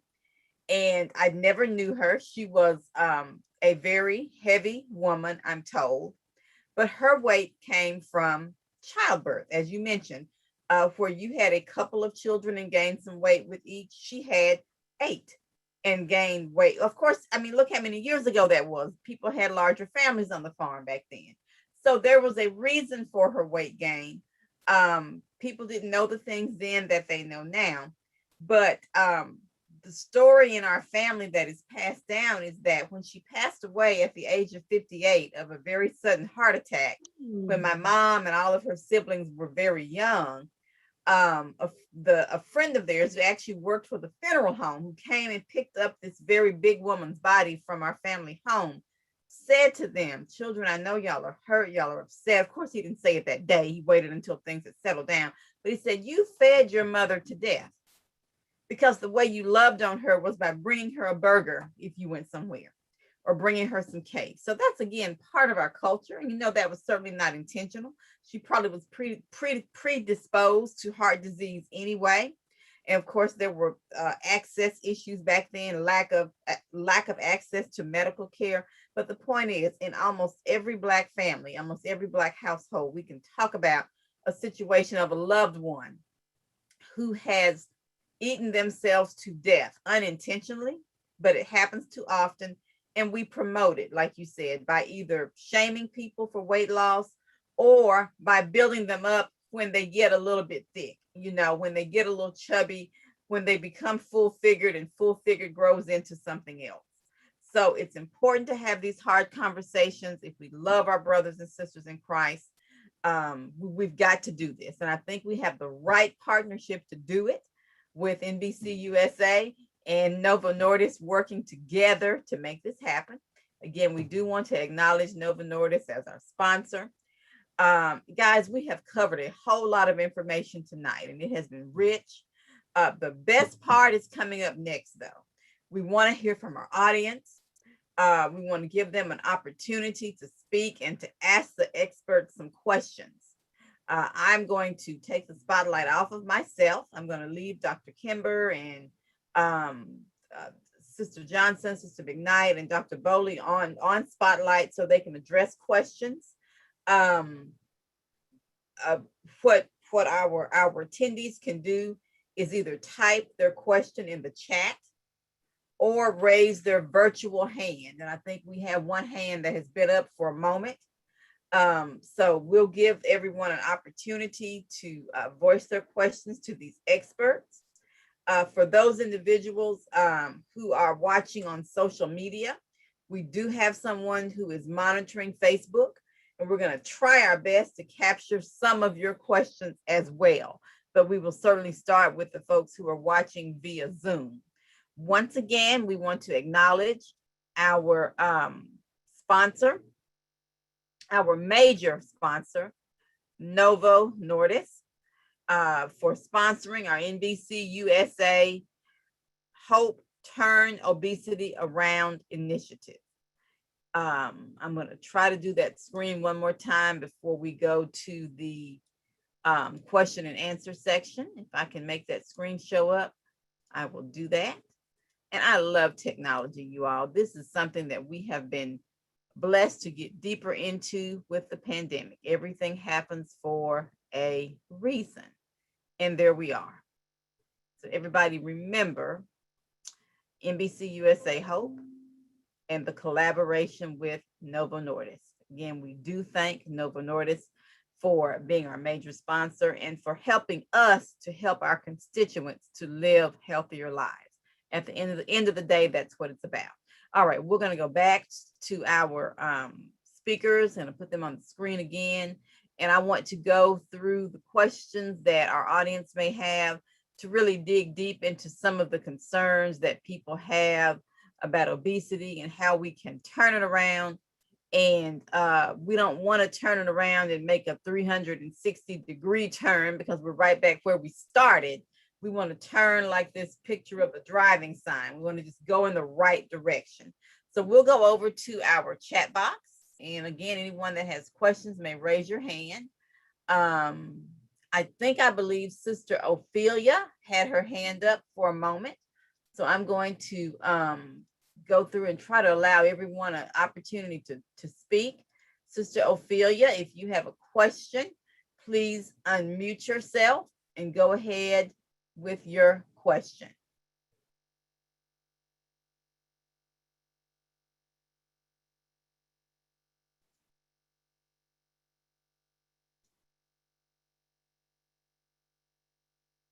Okay, we're going to move. I'm looking through the chat to see if there are any questions there. Here's one question.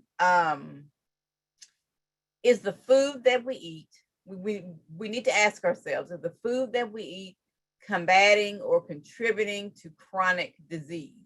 And I guess the part B to that would be, how do we recognize the signs? Because some of these conditions are silent killers. For example, high blood pressure. We often don't know that we have it until it's too late, or until we've got a splitting headache, or we're fainting or dizzy. So Dr. Bowley, would you like to address that one? I believe you're still muted. Sure. Thank you so much for that wonderful question. I think one of the key places to start is making sure you're getting those regular health screenings. Ellen highlighted that, like when it comes to hypertension or high blood pressure, you're right, you won't have symptoms till it is quote unquote too late. By the time you manifest symptoms, it may be too far along. So making sure that you're getting at baseline your annual screening exam is the first place to start, just to make sure that you're getting blood work done, getting your blood pressure checked and things like that. Now, in regards to how do you know whether the foods are helpful? And I like to think about it, I always, in my program in Embrace You, we talk about, are the foods helpful or unhelpful? That's how we think about it, because honestly, any food can become unhelpful if you eat it in excess, right? Or if you're only emotionally eating it and you're not using it to fuel your body. Food should be fuel for your body. So in general terms, I think checking in if you have a condition, paying attention to the sodium levels, we can get into that, paying attention to the carbohydrate levels, or how much sugars or added sugars or things are in your food. But I think the easiest way to think about food really is it fuel for your body? And I'm sure Ellen can speak a lot towards this too. And how processed it is. We eat a lot of that processed food. So really trying to eat those natural, clean foods, like the way that it was originally created and made, versus something that has been synthesized and has a lot of added chemicals and hormones and things to it. But then whatever you eat, really checking in, how does this make me feel afterwards? If you're getting bloated, if you're weighed down, if you're tired, your body will give you signs and symptoms that this may not be the best thing for me. It's not helping me. It's not helpful for me. And I think checking in with yourself continually and listening to those signs your body is giving are important, in addition to following those guidelines. But I say eating clean and minimizing the processed foods that you're adding in as well. Ellen, did you have anything else to add?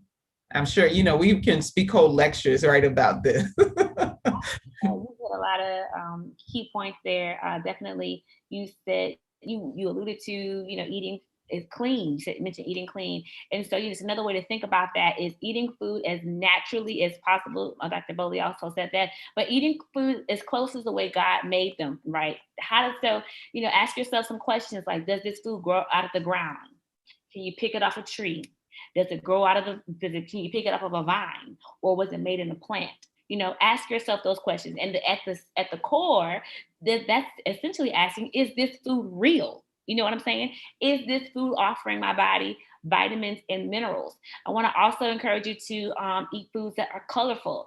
I often say, if everything on your plate is brown or white, 9 times out of 10 is either high in added sugar, fat, and sodium. And we know that sodium is linked to hypertension, added sugar is linked to type 2 diabetes, and saturated fat is linked to cardiovascular disease. So you make certain that you have a variety of colors on your plate. You need your red foods, green foods, purple foods, yellow foods, orange foods.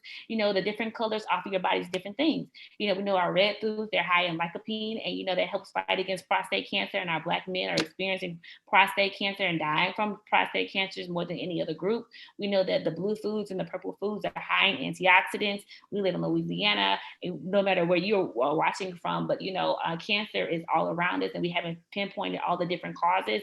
But we know that those purple foods and blue foods are high in antioxidants that fight free radicals and oxidative stress in your body. And so, you just want to make certain that you're eating real food, eating a variety of colors. You want to compare the food label at all times. Whenever you're picking things, Sister Minor mentioned that mayonnaise at the beginning. I love my mayonnaise like the next person. But what I've happened to do is like, what kind of mayonnaise am I buying? How much cholesterol is in this mayonnaise, right? Because we don't want plaques to form in our arteries. So compare the food labels, eat real food, and then also, you know, make certain that you're thinking about your preparation methods. You know, we really don't have time to be frying stuff every week or eating fried foods, you know, multiple times during the week. Moderation is definitely the key. So get into baking, broiling, grilling, steaming, barbecuing, sauteing, all those different preparation methods. There's so many other ways that we can consume the foods that we love. So those are some ways that you can help combat chronic disease as it relates to your food. Excellent. Excellent. And I think a lot of this has to do with learning how to cook. We live in a generation where people simply don't know how to cook. And it doesn't mean you've got to do a 10-course meal every time you sit down to the table, but knowing how to prepare foods in a healthy way where it's still tasty. I think that's something that people are challenged with. Somebody needs to learn how to buy a crock pot, you know, somebody needs to invest in a grill. Those are simple ways that we can better prepare food to make it healthier and still taste good, and not have cooking take up a tremendous amount of our time. So we want to go to our question and answer section. We do have a few questions. The first one that I see is from Damon Davis, and he wants to know, how do I find a doctor who knows about obesity to get the medicine?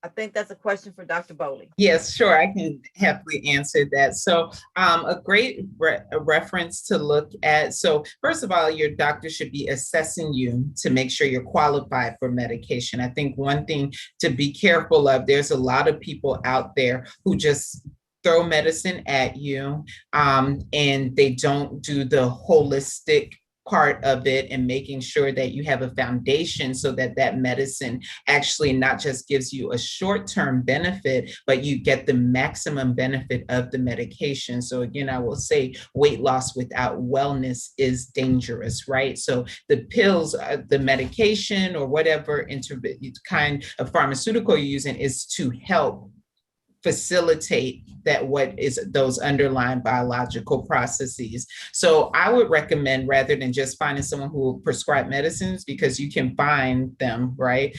I would recommend going to the American Board of Obesity Medicine, and you can search for clinicians in your area through that. There's also the Obesity Medicine Society. They have a Find a Clinician feature, and where you can find people who are members of the Obesity Medicine Association. And so these are people who are qualified to, and there's the Obesity Society as well. So all of these are places where you can find people who have actually been trained to know how to do that multidisciplinary or holistic way of practicing medicine so that you get the maximum benefit from the medication that you're using, as opposed to sometimes people just throw medicines at you, because there are criteria for using the medicines. So I think that's so important to do. Wonderful, thank you.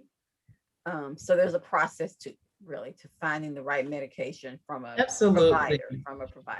And there's so many too that you know, I really, when you come to me, I like to look, again, it's not one size fits all. So really knowing what's going on with you metabolically, what's going on in your lifestyle, everything, and putting that together and selecting the best medication for you, as opposed to some places where they give everyone the same medication. So that's so important. Wonderful, thank you. And thank you for your question, Damon. We have an anonymous attendee who has asked Dr. Bowley to talk about how one should talk to their physician about the chronic disease of obesity. Ooh, that's a beautiful, beautiful question. And I thank you so much for that. So, you know, that question to me is it's loaded, right? Because it implies that the question I have is, why is your doctor not talking to you about it? Right. And so, I mean, they really should be the ones that are initiating, kind of bringing this up to you. And if they don't feel comfortable talking about it, then I think that utilizing some of those resources we talked about in terms of finding a clinician who does understand obesity as a disease is so important. So going to the Obesity Medicine Society and finding the Obesity Medicine Association, going to the American Board of Obesity Medicine and finding someone, going to the Obesity Society. And the reason why I say that, because honestly, in the medical field, it was only in 2013 that obesity was recognized as a disease. So there is still a lot of work that we have for a lot of doctors to really even get on board and recognize that this is not just a lifestyle choice for some people. Yes, lifestyle may be triggering that weight gain, but there's some things in people's body that is like hormonally, biologically, it's a complex disease that is triggering people to gain weight. And you really need a doctor that understands that. To me, if you have to convince your doctor of that, that's already not a great starting point for that level of communication to get the help you need. And I don't know, I'm sorry, I know that might not be the politically correct answer. I could tell you, go to the Stop Obesity Association and bring up this tool, go to the Obesity Action Society, and you can do those things to advocate for yourself, but the doctor, to me, needs to first recognize that it's a disease. And if they don't, I think you need to be with someone who does. And that's my opinion. Wonderful, wonderful. And that goes back to that concept of patient-centered care. Absolutely. The doctor should hear what you're saying verbally, and then there's going to be some non-verbal cues as well if they have a patient that is obese. So the patient should really not have to be bringing this up. The doctor should have already addressed it. It sounds like you're saying. Yeah, with their weight. I mean, certainly, it brings so many questions to mind. It's like, and so feel free, whoever you are, I know it was anonymous, to reach out to me, and I can at least guide you, because I need more details about that question. It just concerns me. It troubles my spirit. Since we're in a spiritual realm, I can say that it does, that they're not listening to you, and that you feel the need that you have to convince your doctor. There's some hurt in that. Absolutely, absolutely. Thank you for that. And thank you, anonymous attendee, for posing that question. Our next question, Sister Ophelia Wilson, who I think did have her hand up earlier. Her question says, I had diverticulitis, and after years of suffering, I had to have surgery, and was to have surgery, and the physician advised that she have the surgery. And that if she had not had it, she in having the surgery, she would have a bag for the rest of her life. She says she was blessed to have a great surgery with no bag. And this is quoting her question. It says, but I am very careful of what I eat, never had a weight problem, but a good diet is equal to great health. Praising God. And she says she's not muted now. So, Ms. Ophelia, I tried to paraphrase your question as much as possible. So that's a testimony, basically, of how God allowed her to be healed. And we know that He is the ultimate healer. So thank you for sharing that testimony with us. Thank you. We're going to move on. Our next question is from Jonathan Hill. And Jonathan says, and I guess this is to all three of you, what are your thoughts on veganism? And then part two of that, how can church pastors and church leaders encourage healthier eating in the congregation, especially at church events? And we yield to Sister Nettie on the thoughts on veganism, since she has a cookbook about veganish. Yes. So my thoughts on veganism, and the book is called Veganish because of my thoughts about veganism. Whenever you exclude entire groups of foods, you have to be extremely careful. There are studies and there are some research that does point to increased health benefits when you have a plant-forward diet. Now, notice I'm saying plant-forward versus plant-exclusive. And to kind of just give you just a quick background, when a person is true vegan, that means not only do they not eat animal flesh, but they also don't eat animal byproducts. So that means no milk, no eggs. That means that they're not going to eat things that have gelatin that may have been created from the lining of an animal stomach. They're not going to have honey. It's a very restrictive way of eating.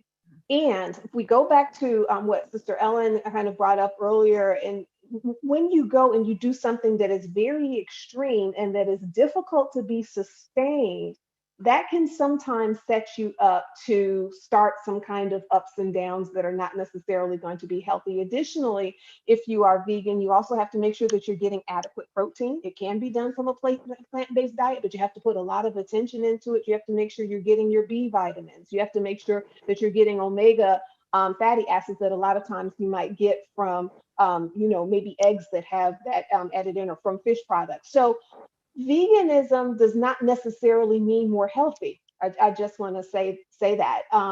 Now, I advocate for veganish simply, and there's not an official definition, but that just basically goes back to what Ellen is saying. It's making your plate look more like the My Plate. A veganish diet is not plant exclusive, it is plant forward. That means the bulk of your foods are real whole foods, fruits, vegetables, nuts, grains.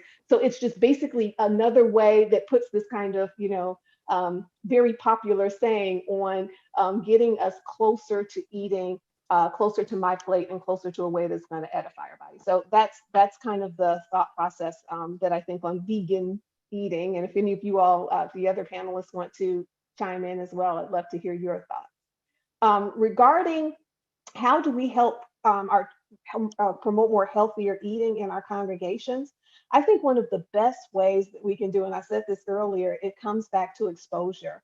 For a while before we got into this pandemic period where we were not coming together, some of the most effective health ministry outreach that we actually had at our church was involved in lunch and learn sessions. And the lunch and learns could be about anything. They could be about heart disease, colorectal cancer, breast cancer, or whatever. But each time we came together, we made sure that we served healthy foods. We served foods that were some of our traditional foods made in a more healthy way, like Sister Lottie said, or sometimes even shifting it and giving people things that they never had before. And we wouldn't sometimes tell them what it was. We would have it written down. And then after they ate it, we would say, oh, did you know that was quinoa? Or just exposing. So by giving that exposure in a way where we're actually able to try it, that was also very helpful. Other ways that we can do it is to work carefully with our culinary ministries in our churches.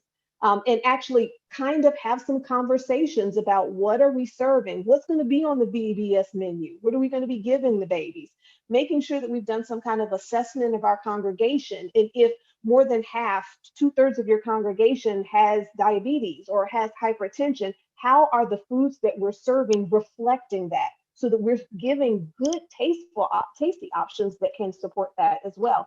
Now, in this age of COVID, we've seen some very successful health ministry outreach where people are doing food demos on Zoom.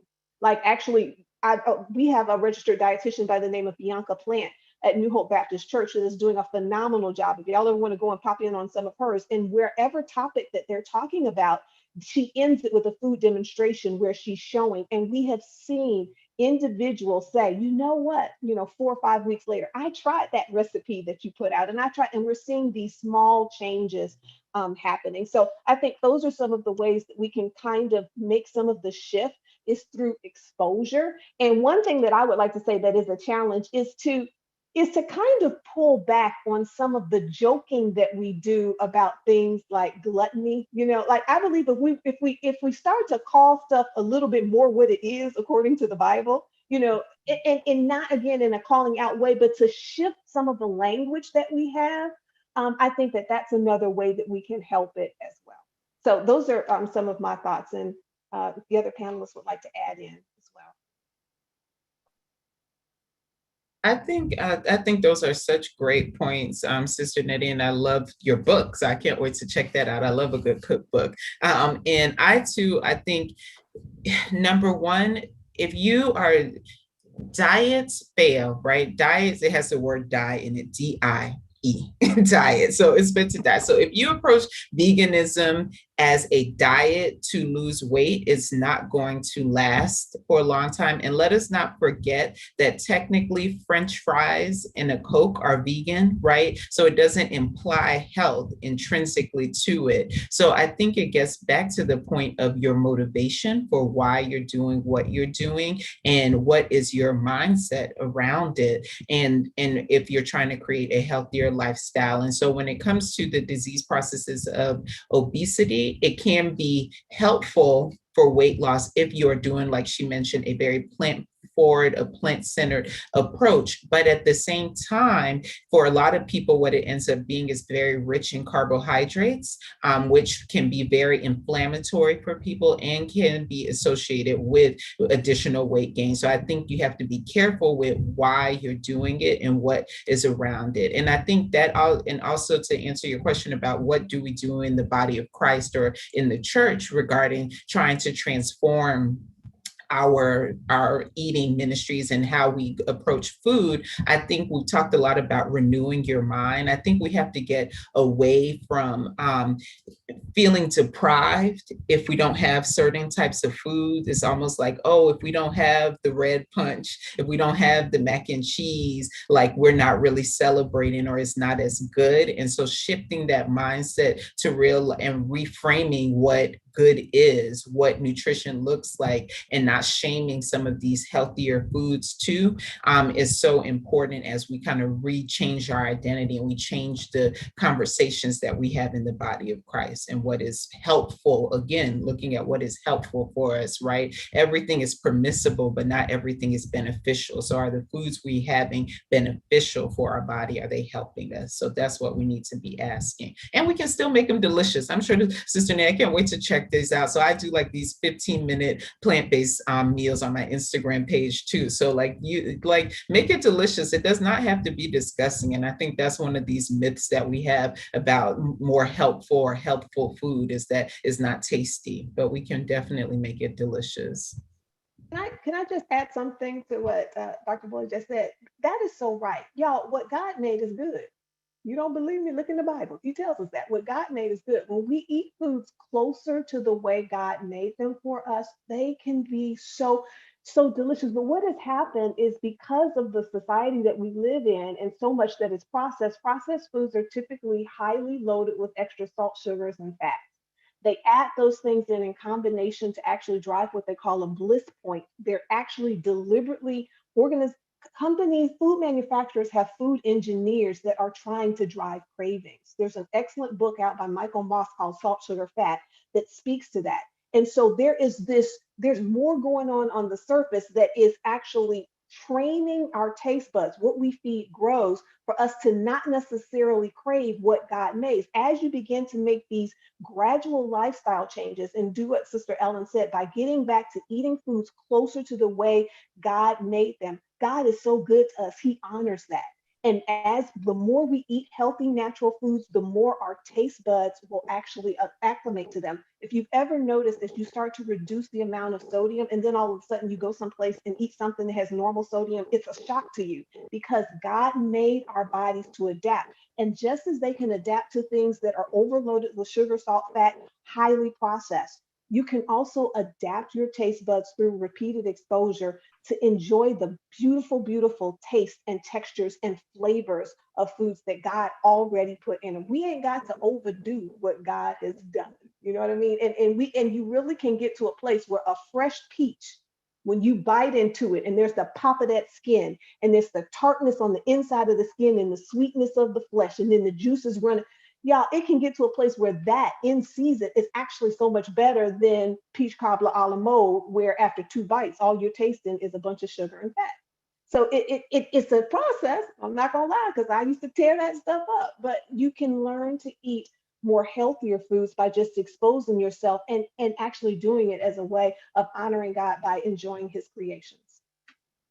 Beautiful. Thank you, ladies. Thank you so much for sharing. Thank you to all of our attendees who asked questions. I think I covered all the questions that I could see. I know we have some other members of the HOPE team that are trying to help me watch the chat. So HOPE team members, if I've missed a question in the chat, please speak up and voice that question for us now. And I think we have covered everything. All right. Again, we thank you for your expertise. We thank you for your commitment to helping us live healthier. We know that it is a ministry, and you guys are dedicated. And we are looking forward to learning more about how we can turn obesity around. Once again, we want to thank Novo Nordisk for being the major sponsor of our NBC USA HOPE Turn Obesity Around initiative. We also want to remind everyone about NIH's All of Us research program. The National Baptist Convention USA Incorporated is an active participant in that particular initiative. And that particular program works to conduct monthly surveys of how people are coping with this pandemic.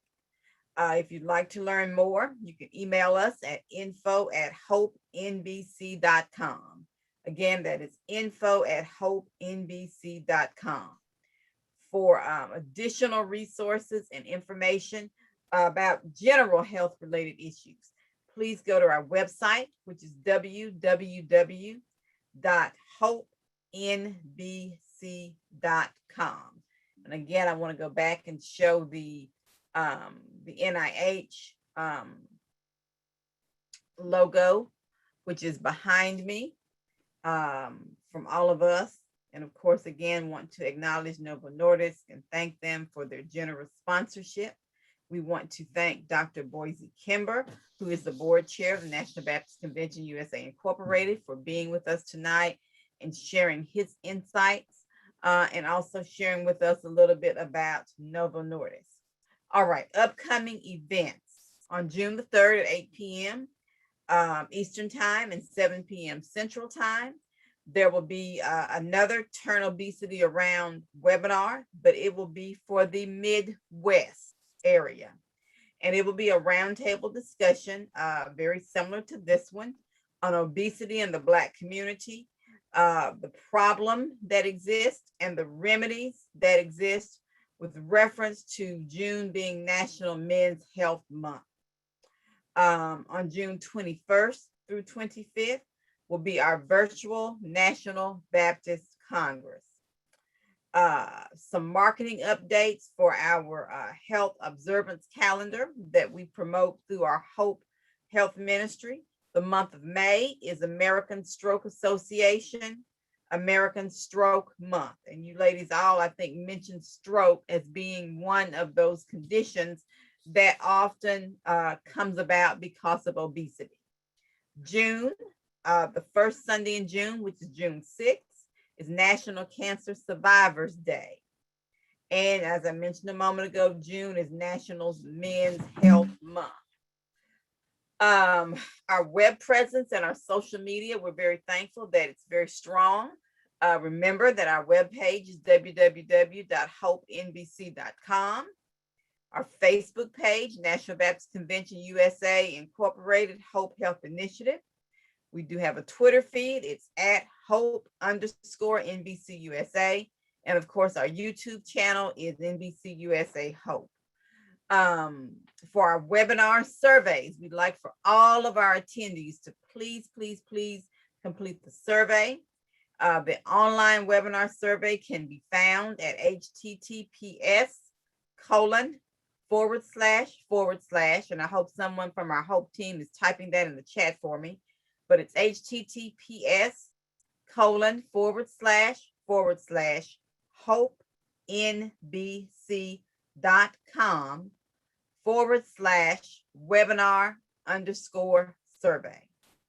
I do want to again acknowledge our president of our National Baptist Convention, Dr. Jerry Young. our General Secretary, Dr. Alvin Edwards, our Chair of the Federal Faith-Based Development Initiative, Dr. Alvin Love, and our National Director of the NBCUSA Liaison to the U.S. Department of Health and Human Services, my wonderful other half, Dr. Michael Miner. He stepped out on faith and banned that fried chicken in the church. And we joke and tease and people laugh about it, all this 10 or 12 years later, but it resonates with people. So I think that what you, our wonderful esteemed panelists, have shared with us tonight has helped to underscore the importance of the faith community stepping out on faith to help us turn obesity around. All right, our team for HOPE, Dr. Michael Miner, Pastor Bernard Montgomery, Sister Bettina Campbell, Pastor Dexter Moraney, Sister Ellen McKnight, Dr. Felicia Washington, Minister Geraldine Moore, Dr. Desi Levy, Sister Linda Carper, Sister Loretta Miller, Dr. Lavora Williams, Sister Michelle Johnson, and yours truly, Lottie Miner. Again, we acknowledge our president, Dr. Young, who reminds us to envision the future exceptionally. This has been a production of the National Baptist Convention USA Incorporated, the nation's largest Black denomination. Our sponsor, our major sponsor tonight has been Novo Nordisk, and we do thank them for their generous sponsorship. God bless you and God keep you is my prayer. We are going to sign off of social media, Facebook and YouTube. We will stay on Zoom for a moment for those that are on Zoom with us. God bless you all.